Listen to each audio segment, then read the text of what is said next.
Okay, in previous lecture we have studied that for point 1, what is the path function, what is the point function, then what is mean by temperature at macroscopic level, and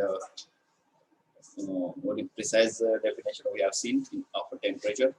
Then what is the zeroth law of thermodynamics? Can anyone please tell me what is mean by temperature? कोणी सांगू शकेल?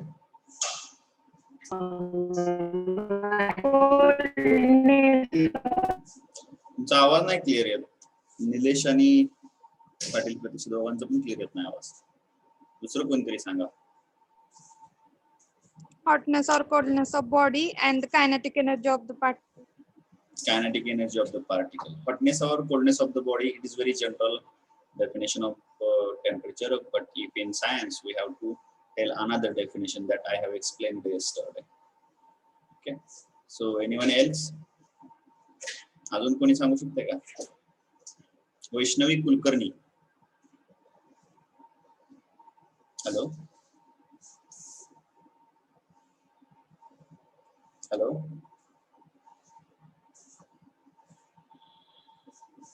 बरीचशी मुलं मला वाटते फक्त log in करतायत. Hello, Vaishnavi Kulkarni. ठीक आहे. ऋतुजा माने. Yes sir. तुम्ही सांगू शकाल temperature? Kinetic energy of particles. Okay, it is not kinetic energy of particles, it is average kinetic energy of the molecules. Okay, so it is called as the temperature of the body, or it is the term temperature. Okay, then second one is the zeroth law of thermodynamics. Now who will tell me that zeroth law of thermodynamics? Akshay Doke, roll number 22.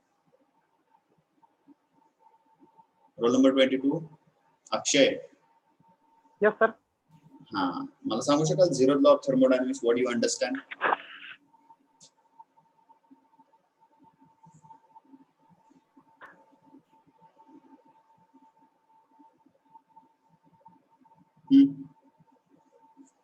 Akshay? No sir, no. Why? का हो? तुमच्या समोर लिहिलेलं आहे. तेवढं वाचून तरी दाखवायचा प्रयत्न करा. तुमच्या समोर लिहिलंय बघा तिथं.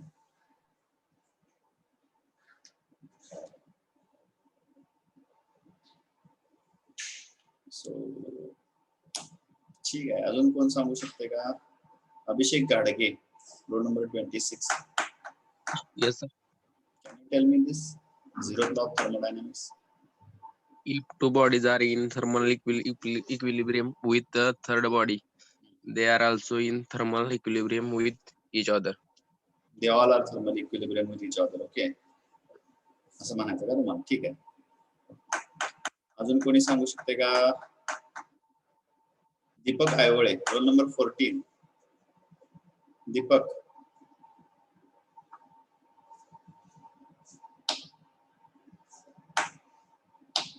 Okay, I understood that how much you are serious about your lectures.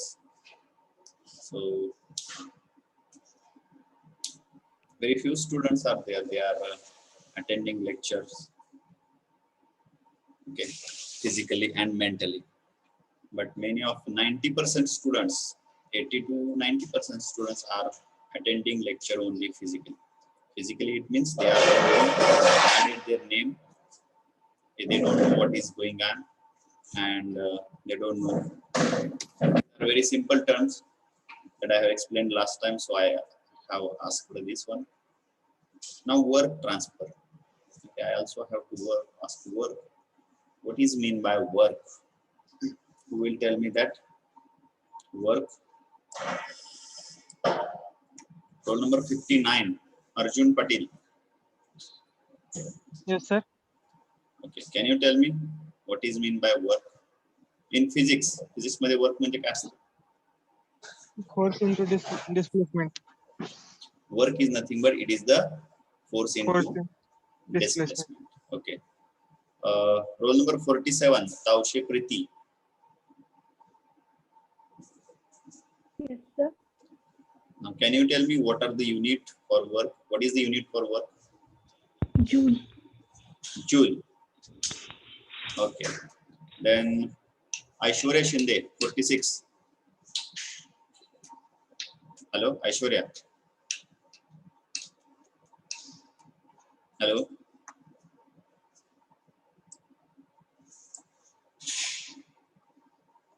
Your voice is not audible. ठीक है.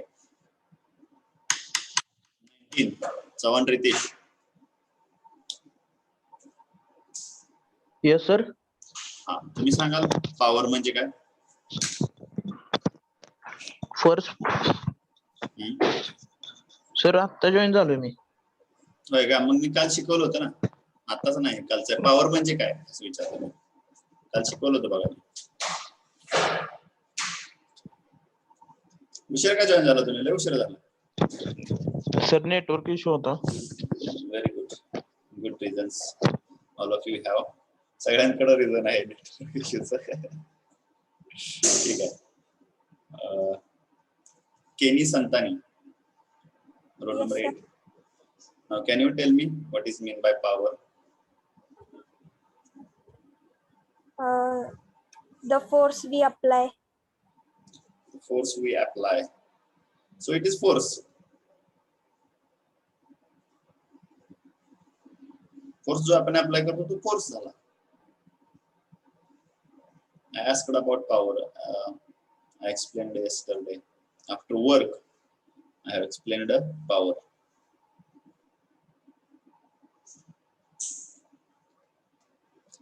Energy transfer per unit time. Yes, energy transfer with respect to time, or rate of energy transfer, or instead of energy transfer, we can say rate of work done. Okay, it is called as the power. And I have also explained that here power is equal to joule per second. असं मी लिहिलं होतं इथं का. Okay, joule is the unit of work done. 1 joule is equal to Newton meter. So Newton is the unit of force, meter is unit of displacement. Okay. Then we have studied how work is transferred into the system, how system work on surrounding, and how surrounding works on the system. On that basis, we have taken 2-3 examples. That is battery motor arrangement, where in first arrangement we have battery coupled to the motor, and we consider this as a system. And if we attach fan, which is outside of that system, then fan is in surrounding. Whenever we use the battery energy, that is due to potential difference, batteries start transferring energy towards the motor, and by using that motor start rotating that shaft. And due to that rotating shaft, fans start rotating, and there is a whole effect is on surrounding. Okay, so here system transfer work to the surrounding. At that time, what is the symbol we use? Here we have. Whenever system work on the surrounding, हे लक्षात येते ना तुमचं? मी काल सांगितलं होतं, नाही येत लक्षात? हे जर लक्षात नाही आलं तर मी पुढे आपलं शिकवत जाणार. दिस इज बॅटरी. याच्यापासून 2 टर्मिनल मी काढले होते काल. हे झालंय ना तुम्हाला? का त्या डिव्हिजन मध्ये झालंय? नाही झालं सर. Hello sir. हा हॅलो. झालं नाही सर शिकवण. ते नाही का झालं वर्क ट्रान्सफरचं? नाही सर. नाही सर. नक्की? मला तर वाटतं होय झालं. सर नाही झाले सर झाले. झालंय सर, झालंय झाले. झालंय. हा, कारण दोन्ही जवळजवळ सेम आहे डिव्हिजन. हम्म. ठीक आहे, मग तुम्ही नसाल बहुतेक, जे म्हणतात ना नाही झालं, तुम्ही नसाल त्यावेळेला. So this is air flow due to the rotation of fan. This is motor. ह्याच्यामध्ये काय करते सिस्टम सराउंडिंग वरती काय करते वर्क करते. त्यावेळेला वर्क आपण कसं घेतो पॉझिटिव्ह. पॉझिटिव्ह. वर्क कसं घेतो आपण पॉझिटिव्ह घेतो. वर्क ही कसली प्रॉपर्टी आहे हे वर्क हे पाथ फंक्शन आहे जे आपल्याला ज्या वेळेला बॅटरी मधून कुठल्याही प्रकारची एनर्जी ट्रान्सफर होत नसते त्यावेळेला तिथे आपल्याला वर्क दिसणार नाही. ओके. आणि ज्या वेळेला मोटर इलेक्ट्रिक करंट स्टार्ट होईल त्यावेळेला वर्क दिसेल आपलं. आणि ज्या वेळेला फॅन थांबेल किंवा इलेक्ट्रिक करंट जायचा थांबेल त्यावेळेला पण आपल्याला तिथं वर्क दिसणार नाही. So work is the path function. This point is also we have explained discussed in the previous lectures. Okay. So and this is related to the whenever system work on the surrounding. And in another example I have taken same example घेतलं होतं.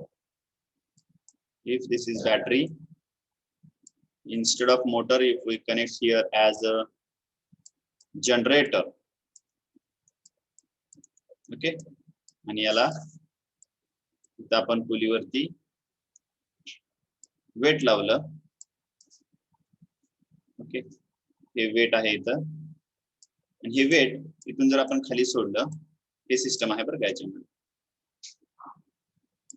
हे जर weight आपण इथून खाली सोडलं असं तर ह्याच्यामध्ये असणारी पोटेन्शियल एनर्जी जी आहे ती पोटेन्शियल एनर्जी इथं मेकॅनिकल एनर्जीच्या फॉर्म मध्ये चेंज होईल. Okay. T into D theta किंवा याला आपण 2 पाय एन टी असं म्हणतो. टॉर्क वगैरे जिथं आपण अप्लाय करत असतो. ठीक आहे. तर या ठिकाणी हे वर्क ट्रान्सफर होईल आणि हे वर्क ट्रान्सफर या जनरेटर मध्ये झाल्यामुळं इथं एनर्जी इलेक्ट्रिक करंट डेव्हलप होईल. तो या बॅटरी मध्ये काय केला जाईल स्टोअर केला जाईल. म्हणजे या ठिकाणी सराउंडिंग मध्ये जी ऍक्शन होते त्याचा इफेक्ट कुठं होतोय सिस्टम वरती होतो. म्हणजे ज्या वेळेला सराउंडिंग सिस्टम वरती वर्क करते याला म्हणतो आपण सराउंडिंग मधून सिस्टम मध्ये वर्क ट्रान्सफर झालं. ठीक आहे. याला म्हणतो सराउंडिंग सिस्टम वरती वर्क करते त्यावेळेला ती आपण कशी घेतो W is equal to negative घेतो. त्याच्यामध्ये मी असंही सांगितलं की हे काय आहेत ऍजम्पशन आहेत. हे काय आहेत ऍजम्पशन आहेत. सगळ्यांना सोयीस्कर जावं त्याच्यासाठी हे असं घेतलेलं आहे. असं काय कुठं त्याच्यामध्ये रूल नाही म्हणजे रूलच आहे हा ऍक्च्युली. पण असं काय नाही की ते पॉझिटिव्ह निगेटिव्ह घेतलंय त्याच्यामध्ये असं कुठलं काय मोठं रॉकेट सायन्स नाही. ठीक आहे. बऱ्याच जणांना असा विचार येतो म्हणजे विचार करत असलो आपण तर आपला विचार करतो की याला पॉझिटिव्हच का घ्यायचं आणि याला निगेटिव्हच का घ्यायचं. असं काही रिझन तुम्हाला सांगता येईल का याच्यामध्ये याला पॉझिटिव्ह का घ्यायचं याला निगेटिव्ह का घ्यायचं असं काही रिझन आहे का त्याच्यामध्ये तुम्ही ऐकलंय वगैरे याच्या अगोदर. मी तर ऐकलं नाही. ठीक आहे. पण एक रूल म्हणून की सगळ्यांना एकसारखं कॅल्क्युलेशन करायचं एकसारखं सगळीकडे युनिव्हर्स एकसारखं यायला पाहिजे त्यासाठी या ठिकाणी ठरवलं आपण की सिस्टम ज्या वेळेला सराउंडिंग वरती वर्क करते त्यावेळेला त्याला आपण तिथे पॉझिटिव्ह घेऊ आणि ज्या वेळेला सराउंडिंग सिस्टम वरती वर्क करते त्यावेळेला ते निगेटिव्ह घेऊ. ठीक आहे. So this is related to the work transfer.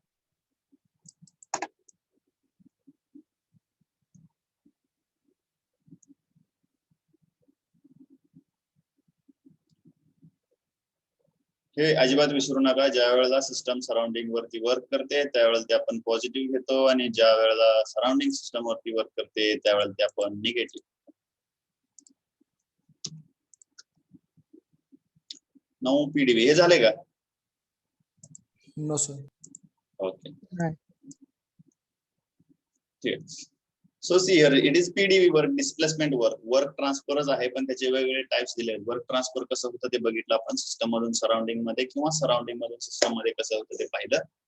आणि त्याचा पहिला त्याने एक टाइप दिलेला थोडक्यात त्याचे वेगवेगळे टाइप्स आहेत कसं वर्क ट्रान्सफर होतं असे वेगवेगळे एक्झाम्पल्स असतील. त्यापैकी काही ठराविक एक्झाम्पल इथं बघतोय आपण. तर त्याच्यामध्ये पहिलं दिलेलं आहे PdV या ठिकाणी दिलेलं आहे बघा. ही एक डायग्राम दिलेली आहे. या डायग्राम मध्ये ही पहिली सिस्टम आहे स्टेट फर्स्ट आहे या सिस्टमची. ओके. ही जी सिलेंडरची मध्ये पिस्टन मूव्ह होते हे टोटल डिस्टन्स सपोज L आहे.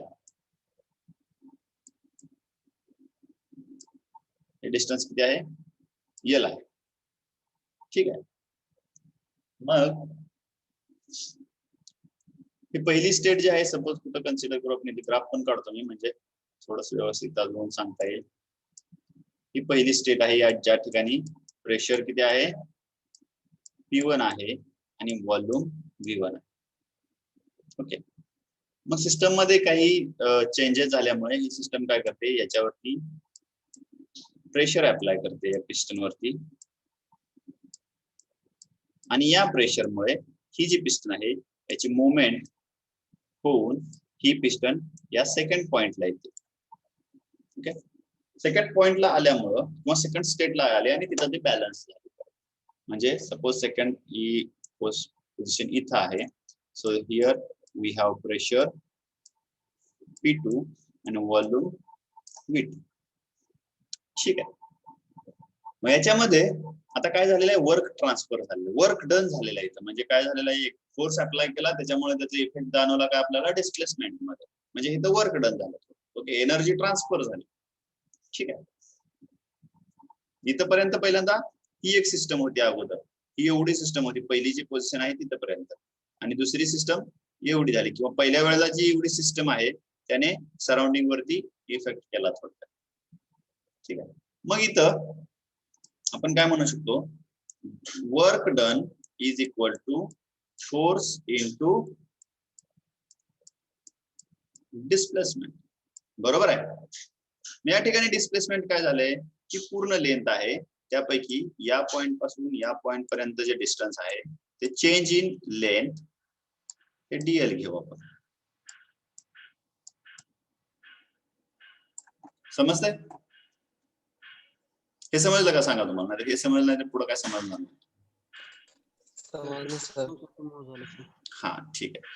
आता हे जर वर्क डन आहे, सो हिअर फोर्स जसा आहे तसा, आणि डिस्प्लेसमेंट किती झाले याच्यामध्ये आता,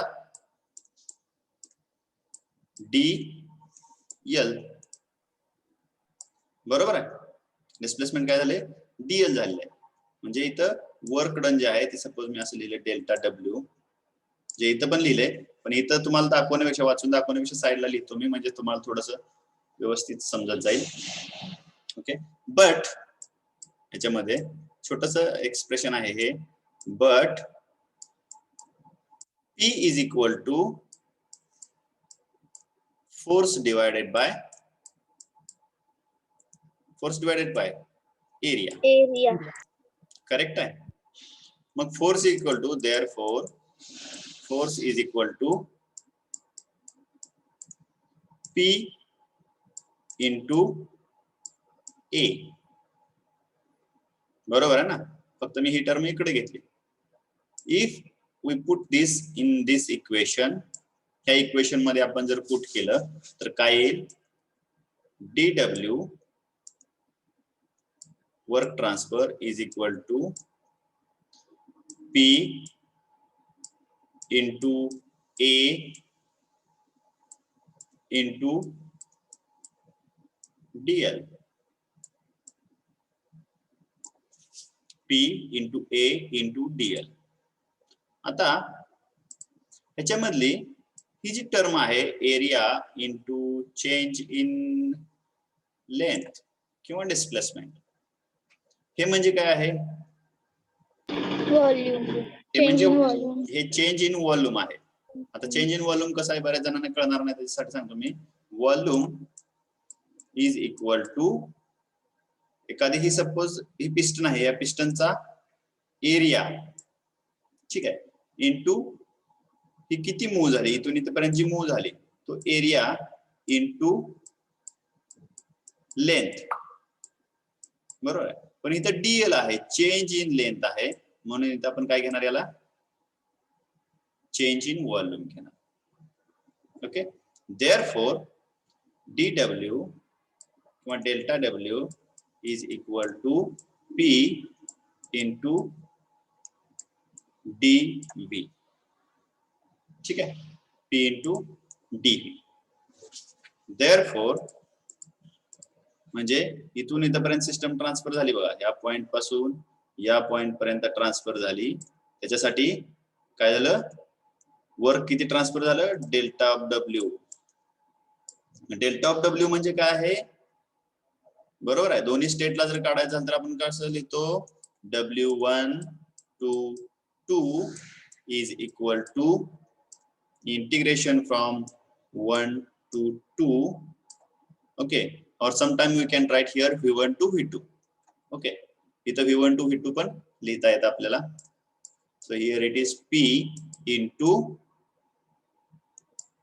dV. Okay, हा आहे वर्क ट्रान्सफरचा फॉर्म्युला. एकदम सोपा आहे हा. मग हे अंडर इंटिग्रेशन म्हणजे वर्क ट्रान्सफर कुठे झालं, जर याच्यामध्ये बघितलं आपण,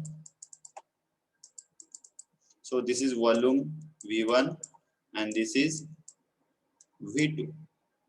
This pressure is P1 and this one is P2.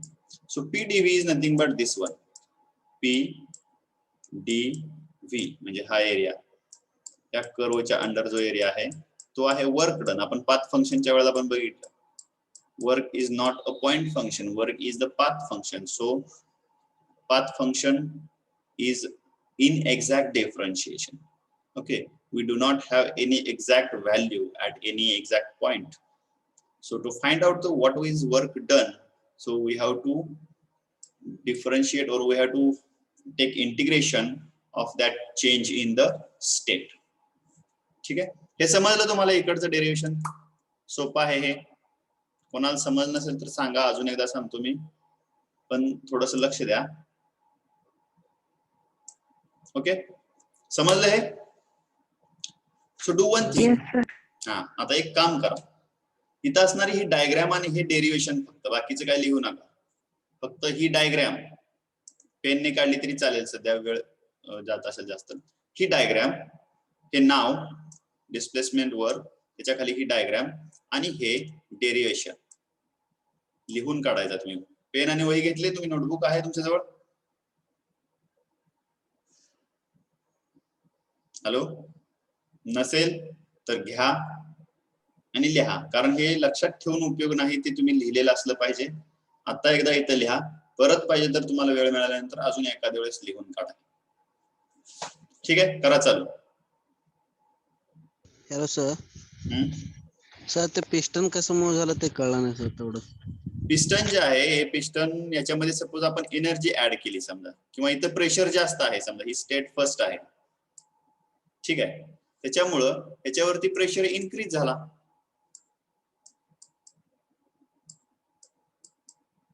आणि या प्रेशर इन्क्रीज झाल्यामुळे पिस्टन वरती, पिस्टन बाहेर मूव्ह झाली. Okay sir, okay.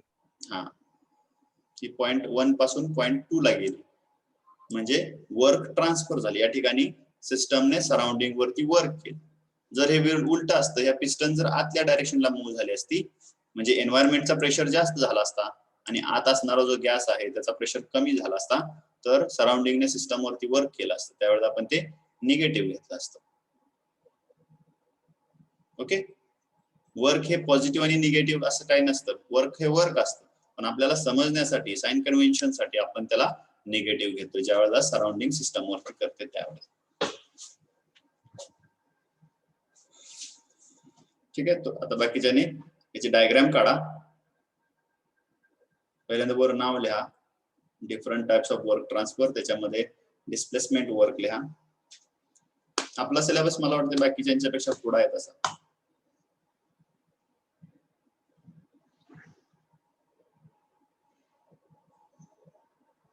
आपण एकदम स्लोली चालू आहे तरीही.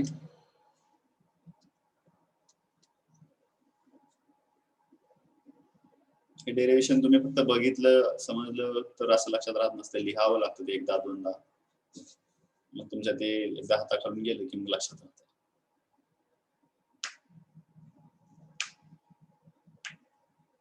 लिहिताना व्यवस्थित लिहा, समजावून घेऊन लिहा.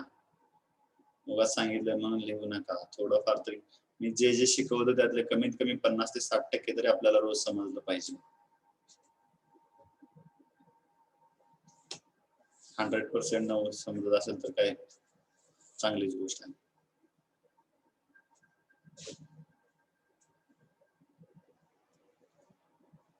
पण कमीत कमी सगळ्यांना 50% समजलं पाहिजे. कितीही तुम्ही किती हुशार असा किंवा नसा त्याचा विषय नाही. मी पहिल्या सुरुवातीच्या लेक्चर मध्ये सांगितलेलं आहे, हुशार कोणी नसतो, कोणी ढ नसतो.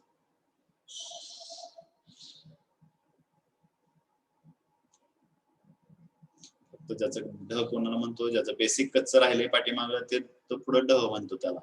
ज्याचं बेसिक क्लिअर आहे त्याला लगेच कन्सेप्ट समजतात. एवढाच फरक असतो त्याच्यामध्ये.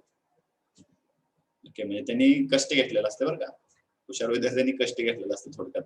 अगोदर पण समजावून घ्यायचं, बेसिक कन्सेप्ट क्लिअर करायच्या, म्हणजे काय अशा सहजच होत नाही त्या. आणि परत पुढे जाऊन जॉब लागणे वगैरे किंवा इंडस्ट्री डेव्हलप करणे, सगळ्या गोष्टींमध्ये त्यांचं जरा चांगली सिच्युएशन राहते. कारण त्यांना माहित असतं ना की काय केल्याने काय होतंय, काय करायला पाहिजे. ज्याचा स्टडी चांगला असतो तो जजमेंट वरती चांगले निर्णय घेऊ शकतो. आणि ज्यांचा स्टडी नसतो ते निर्णय घेताना नेहमी त्यांना एक माणूस लागतो. पहिल्यापासून आपल्याला निर्णय घेण्यासाठी एक माणूस लागतो की त्याने सांगितलं असं कर म्हणून मी केलं. तुम्हाला 50% विद्यार्थी असं दाखवतो मी की इंजिनिअरिंगला ऍडमिशन घे, चांगलं असतंय म्हणून घेतलंय बऱ्याच जणांनी. जे स्वतःचे निर्णय घेतात त्यांचे एम ठरलेले असतात. थोडक्यात ज्यांचे स्वतःचे निर्णय घेत असतात ते निर्णय कोणत्या गोष्टीवरती आधारभूत असतात, तर त्यांचे एम ठरलेले आहेत. त्यांना काय करायचं, पुढच्या 3 वर्षानंतर काय करायचं, 4 वर्षानंतर ते कुठं असतील किंवा त्यांच्या 4 वर्षानंतर पुढे काय करायचं ते सुद्धा त्यांना माहित असतं. 50% गँग अशी आहे की त्यांना आता काय करायचं तेच माहित नाही. ठीक आहे, तुमच्या क्लासमध्ये म्हणून आहे सगळीकडे इन जनरल सांगतो, जे ऑब्झर्वेशन आहे माझं. आणि त्यात तुमच्याकडे वेळ आहे सध्या म्हणून सांगतो, तुम्ही करू शकता त्याच्यामध्ये चेंज. कारण first year, second year, third year हे असेच निघून जाणार आहे. तुम्ही आता तर ऑनलाईन, अगोदर थोडं पास व्हायला थोडा अभ्यास तर करावा लागत होता. ओके, अभ्यास करावा लागत होता, थोडस कष्ट घ्यावे लागत होते. ते पण मला वाटत नाही, जोपर्यंत ऑनलाईन चालू आहे तोपर्यंत तुम्हाला एवढं कष्टाची बाजू दिसत नाही मला. ठीक आहे, कष्ट फक्त शिकवणाऱ्याला आणि अरेंजमेंट करण्यालाच. बाकी तुम्हाला फक्त प्रॉब्लेम येतो तो म्हणजे रिचार्ज मारायचं तेवढाच, ते पण घरचे मारून देतात. ओके, कसं असतं आपण बोलत जातो, पण मी बोलतो पण ज्याचं त्याला ते बरोबर जाऊन कळतं. एवढे जरी विद्यार्थी असले, 71 आपले आता सध्या किती आहेत, 61 विद्यार्थी आहेत, तर मी जे बोलतोय ते ज्याचं त्याला बरोबर जाऊन लागतंय, त्याला बरोबर पटतंय. त्याला वाटतं की हा मला खरंच सांगितलं होतं, माझ्या ह्याने सांगितलं, माझ्या त्याने सांगितलं, म्हणून मी इंजिनिअरिंगला घेतलं. इंजिनिअरिंग मध्ये काय असतंय किंवा इंजिनिअरिंग केल्यावर काय असतं, काय अपॉर्च्युनिटी असतात, किंवा ह्याच्या अगोदर काय होतं, मी जर दुसरीकडे गेलो असतो तर काय होतं, माझा इंटरेस्ट कशात आहे, मला इंजिनिअरिंग जमतंय का ह्याच्यापेक्षा मला वेगळं काय जमतंय. ओके, तर ह्या गोष्टी थोड्याशा आपण लक्ष द्यायला पाहिजे. इंजिनिअरिंग, डॉक्टर, मेडिकल का सांगतात, तर ह्याच्यामध्ये तुम्हाला पुढे जाऊन पालकांचं एकच म्हणणं असतं की तुम्ही पुढे जाऊन तुमच्या लाईफ मध्ये थोडेसे पैसे कमावे, सेट व्हावं. ओके, तुम्हाला कोण म्हणणार नाही की असं कुठलं तरी जादूगार हो, कोण म्हणणार नाही तुम्हाला. का? कारण त्याच्यामध्ये अनसर्टेनिटी आहे. कोण म्हणणार नाही तुम्हाला चित्रकार हो, कोण म्हणणार नाही तुम्हाला तबला वादक हो, कारण त्याच्यामध्ये अनसर्टेनिटी आहे. ओके, पण इथं कसं आहे की कमीत कमी तुम्ही तुमच्या पोटापुरतं वगैरे कमवू शकता, जॉब करू शकता. ओके, तुमच्या ह्याच्यानुसार. पण जे खरंच सक्सेसफुल व्हायचं आहे ज्यांना, त्यांचे एम ठरलेले आहेत अगोदरच. ओके, बाबा मी इंजिनिअरिंग झाल्यावर काय करणार आहे, गव्हर्नमेंटच्या एक्झाम देणार आहे, इंजिनिअरिंग झाल्यावर माझा डेव्हलपमेंट बिझनेस डेव्हलप करणार आहे, मी इंजिनिअरिंग झाल्या मल्टीनॅशनल कंपनीमध्ये जॉब करणार आहे. ओके, किंवा मी इंजिनिअरिंग झाल्यानंतर पॉलिटिक्स मध्ये जाणार, म्हणजे ठरलेलं आहे सगळं. आणि ज्यांचं असं ठरलेलं असतं त्यांना निर्णय घेण्यासाठी दुसरा माणूस लागत नाही, मला असं थोडक्यात सांगायचं.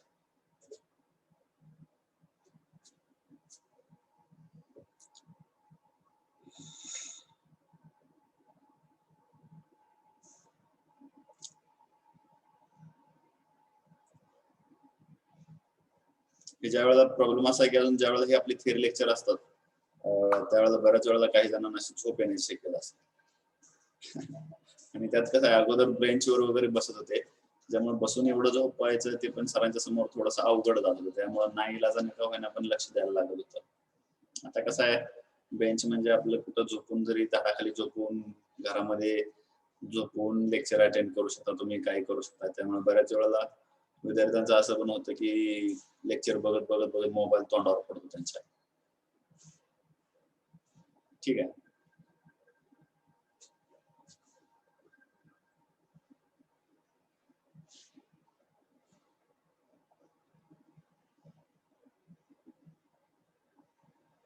झालं ते लिहून?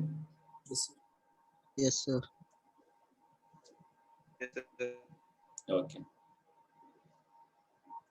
काही स्टुडंट आहेत मी जे सांगितलं ना, बट 90% स्टुडंट असे आहेत की काय आहे काय नाही, काय काही ठराविक मला नावं दिसत तेवढंच रिप्लाय येत असतात दरवेळेला. बाकीचे जे आहेत ते फक्त इथं अटेंडन्सच्या वेळेला येस सर तेवढ्याच वेळेला असतात ते. आणि मी रिव्हिजन घेतो त्यावेळेला एक थोडासा अभ्यास केला असेल सगळ्यांनी, त्याच्यामुळे रिव्हिजनचा तुम्हाला 100% फायदा झाला असेल असं मला वाटतं. कारण आपली सायकोलॉजी अशी झाली की आपल्याला कोणतरी फोर्स करावं लागतं सारखं. ओके, अभ्यास करा, तुझं चांगलं करायचं असेल तर पण तुला म्हणजे तुम्हाला जर चांगलं करायचं असेल तुमचं, तरी पण तुम्हाला कोणतरी ढकलावं लागतं पुढं. ओके, पण ह्या गोष्टी जास्त वेळ तुमच्यामध्ये राहू देऊ नका. स्वतःचे निर्णय स्वतः घ्यायला शिका. त्याच्यासाठी जास्तीत जास्त काय करायचंय तुम्हाला, काय नाही करायचं ह्या गोष्टीवरती थोडासा स्टडी करा, अभ्यास करा. प्रत्येक वेळी पुढे दुसऱ्याने ढकलायचं, मोबाईल वगैरे ठीक आहे तेवढ्या पुरतं ठीक आहे, पण बरेचसे विद्यार्थी किंवा बरेचसे स्टुडंट्स बघतोय मी की कंटिन्युअसली मोबाईलवरती जरी लेक्चर नसले तरी दुसरं काहीतरी चालू असतं त्यांचं, व्हॉट्सअप बघ, फेसबुक बघ, हे बघ ते बघ. पण त्याचा जर तुम्हाला चांगला काहीतरी फायदा करून घेता आला तरी बघा. ठीक आहे, भविष्यात तुम्हाला ही जी आहे मोबाईल वगैरे किंवा ही जी वेळ आहे, सगळ्यात महत्वाची वेळ जी आहे ती परत येत नाही. ठीक आहे. So I hope you have completed this all. मला वाटतं सगळ्यांचं झालं असेल हे पीडीव्ही वर्क ट्रान्सफर.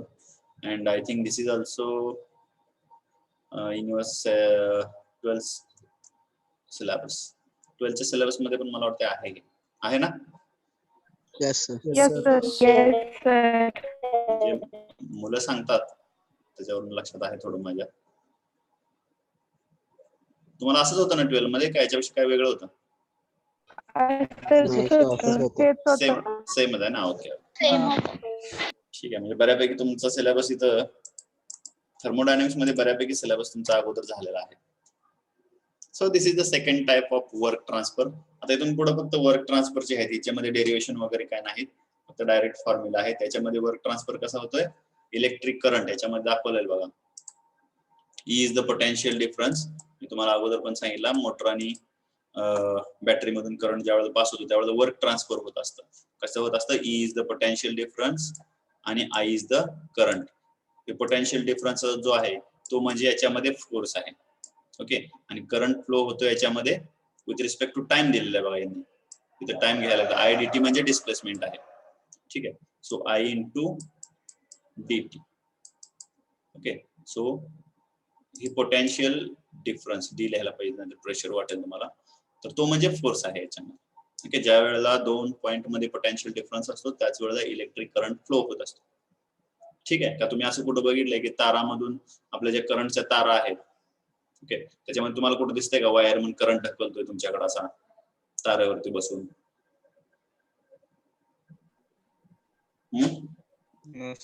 नाही. हा करंट फ्लो कसा होतो, तर हा करंट कसा फ्लो होत असतो, तर त्याच्यामध्ये असणाऱ्या पोटेन्शियल डिफरन्स मुळे तो फ्लो होत असतो. ज्या ठिकाणी पोटेन्शियल एनर्जी जास्त आहे तिकडून तो, ज्या ठिकाणी पोटेन्शियल एनर्जी कमी आहे त्या ठिकाणी तो फ्लो होत असतो. म्हणजे त्या ठिकाणी वर्क होत असतं, थोडक्यात वर्क ट्रान्सफर होत असतं. मग हे इलेक्ट्रिक वर्क मध्ये येतं आपल्या. हे याच्यामध्ये एवढंच, याचे काय डेरिव्हेशन्स वगैरे आपल्याला नाहीत. सिंपल एक्झाम्पल आहेत कुठं कुठं होऊ शकतं याचे ऍप्लिकेशन म्हणू शकतो आपल्याला. त्याच्यानंतर शाफ्ट मध्ये बघा. ओके, शाफ्ट मध्ये मगाशी मी सांगितलं तसं ज्या वेळेला शाफ्ट रोटेट होत असतो त्यावेळेला मोटरची एनर्जी जी आहे, मोटरची एनर्जी आहे त्याचा वापर केला जातो. आता इथं हा ट्रान्सफर होत असतो इथं असा. म्हणजे हा जर रोटेट व्हायचा असेल शाफ्ट, त्याला टॉर्क अप्लाय करावा लागतो. ओके, आणि त्यानुसार मग हा थिटा डिग्रीने रोटेट होतो किंवा डी थिटा म्हणू आपण त्याला. मग तेच इथे यांनी असं लिहिलेलं आहे, work rate of work transfer. Rate of work म्हणजे ही पॉवर झाली बरं का. ओके, आणि फक्त वर्क डन म्हणलं तरी एवढं झालं 2 pi NT. With respect to time, yes म्हणलं की newton meter per second. Newton meter per second म्हणजेच joule per second or watt.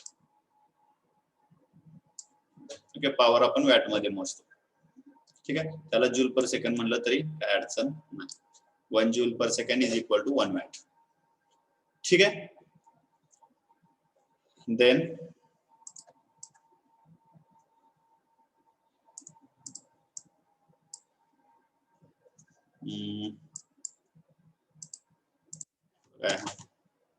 Okay, paddle wheel work. Okay, paddle wheel work मध्ये जर तुम्ही बघितलं तर या ठिकाणी असं लिहिलेलं आहे,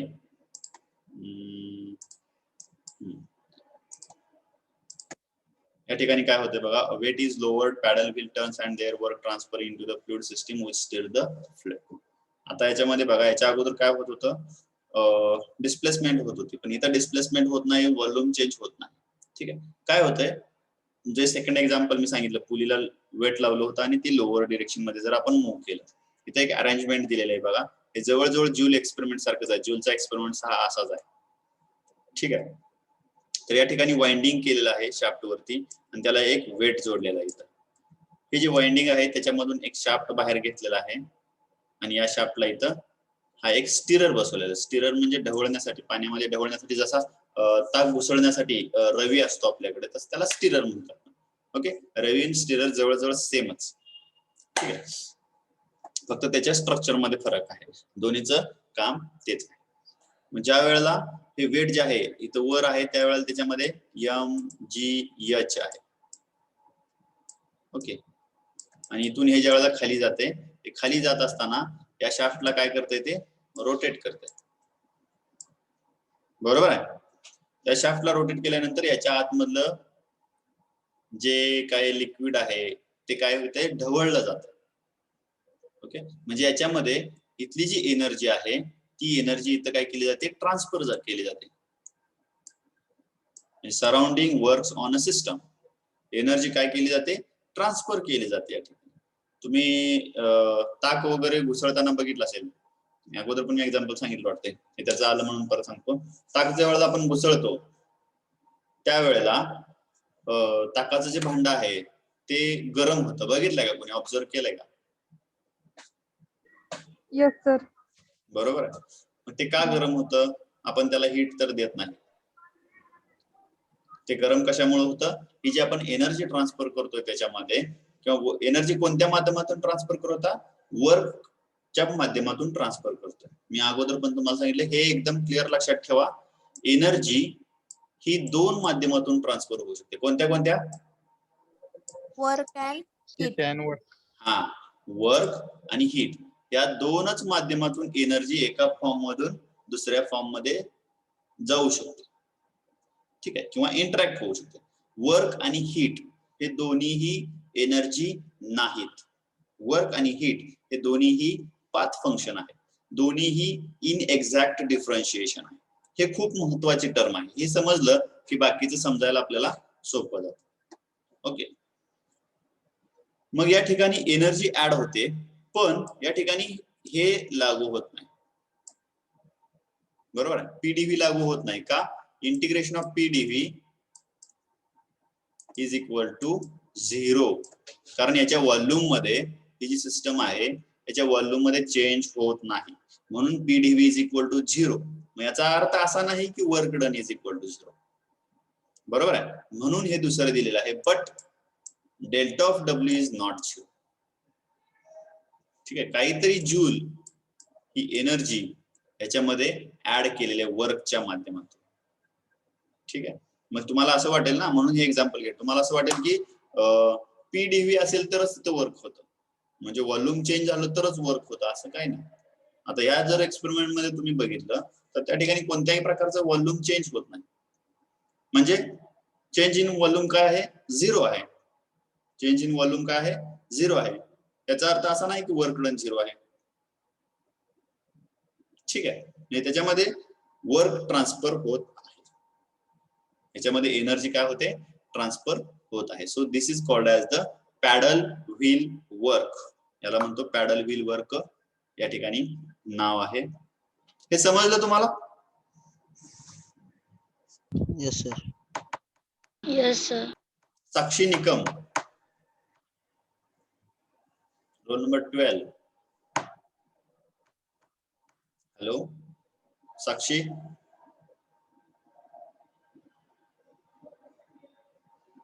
साक्षी निकम.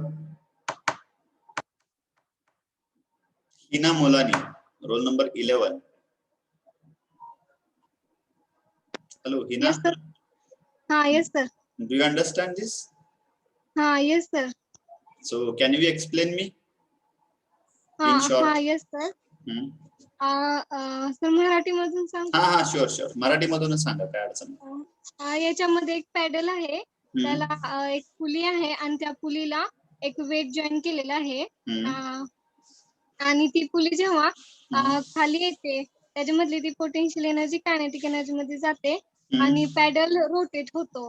बर. आणि त्याच्यातलं जे सिस्टीम मधलं जे फ्लुइड आहे का त्याचा व्हॉल्यूम चेंज होत नाही हम्म. आणि त्याच्यामध्ये हीट एनर्जी हीट मार्फत क्रिएट होते. हीट मार्फत नाही, एनर्जी वर्क मार्फत ट्रान्सफर होते. मीडियम मध्ये. हा ठीक आहे, ओके गुड. ठीक आहे, म्हणजे तुम्हाला समजलंय.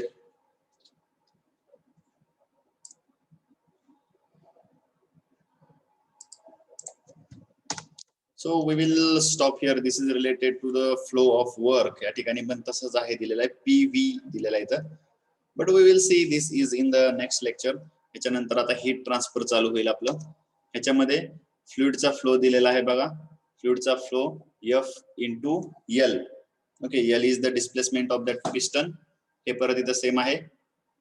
ओके, आणि इकडं पिस्टन वरून सिस्टमने वर्क केल्यामुळं या ठिकाणी ही सिस्टम इकडं बाहेर खेचली जाते.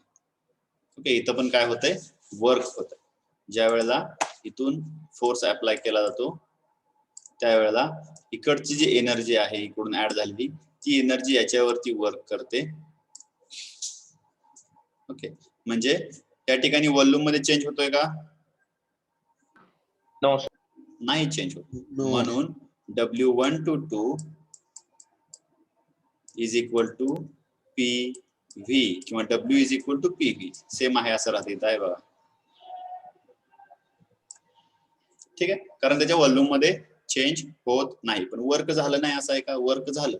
या ठिकाणी मी फोर्स ऍड केला त्याच्यामुळे इथली पिस्टन L डिस्टन्सने इथं मूव्ह झाली आणि याच्यामुळं ही इकडं L डिस्टन्सने मूव्ह झाली. L किंवा जे काय असेल ते. हे जर चॅनल दोन्ही तेवढ्याच मापाचे असतील डायमीटर याचा हा आणि हा, तर तो तेवढाच पिस्टन मूव्ह होईल. जर ह्या डायमीटर कमी जास्त असतील, म्हणजे जर जास्त डायमीटर मोठा असेल इकडच्या बाजूचा तर ती कमी मूव्ह होईल. जर छोटा असेल इकडच्या पेक्षा तर ती जास्त मूव्ह होईल.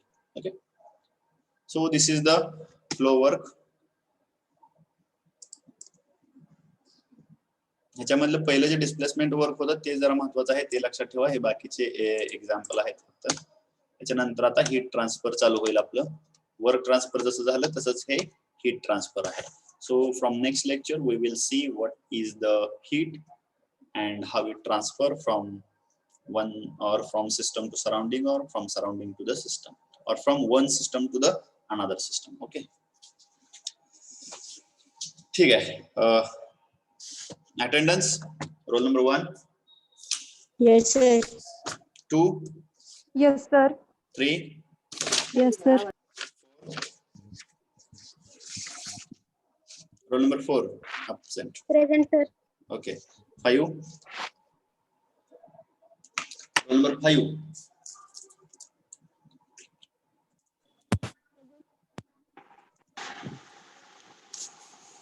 6, Present, sir. 7, Yes, sir.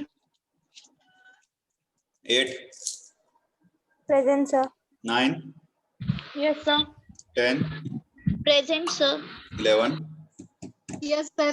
12, 12 absent.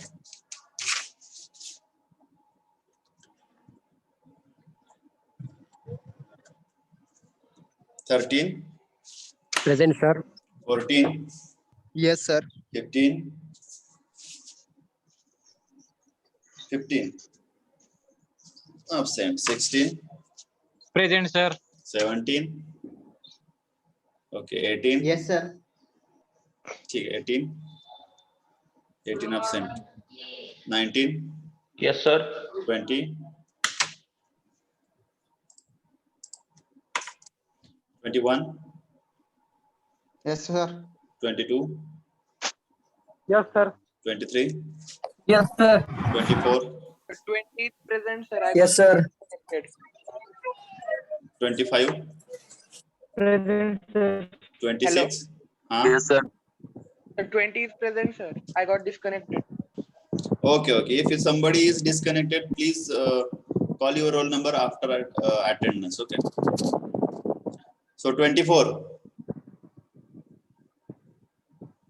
24 झाला ना? Yes, sir. 25. Present, sir. 26. Yes, sir. 27. Yes, sir. 28. Yes, sir. 29. Yes, sir. Yes, sir. 30. 30. 31. 31. 32. 32 आहे. 33. 33 is not there. 34. 35. 36. Yes, sir. 35 is there. 36. Yes, sir. 37. Yes, Yes, sir. sir. 38. Yes, sir. 39. Present, sir. 40. 41. Yes, sir. 42. Present, sir. 43. Yes, sir. 44. 44 absent. 45. Yes, sir. 46. 47. Present, sir. 48. Present, sir. 49. Yes, sir. 50. Yes, sir. 51. Yes, sir. 52. 52. 53. 54. Yes, sir. 55. Yes, sir. 56. 57. Yes, sir. 58. Yes, sir. 59. Yes, sir. 60. Yes, sir. 61. Present, sir. 62. Yes, sir. 63. Yes, sir. 64. Present, sir. 65. Yes, sir. 66. 66. 67. Yes, sir. 68. 68 absent. 69. Yes, sir. 70. Yes, sir. 71. 71 absent. Okay. ठीक है. Role number 12, 15, 18, 30, 33, 44, 52, 53, 66, 68, 71. त्याच्यामध्ये कोण present आहे का? Roll number 18 आहे.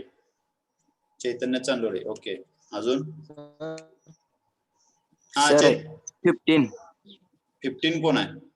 Prithviraj Babar. Okay. अजून? प्रतीक Yadav. 21, sir. प्रतीक यादव. ठीक आहे. ओके. Yes, sir. ठीक है. Okay, so in next lecture we will see what is mean by heat and how heat transfer in system to surrounding and from surrounding to system. ठीक है. I will end meeting now. So work displacement चा जो derivation आहे, एकदम छोटंसं derivation आहे, ते एकदा दोनदा लिहून काढा. अगोदर पण तुमचं झालं असेल तरी पण ते लिहून काढा आणि पाठ करून ठेवा. Okay, thank you all of you.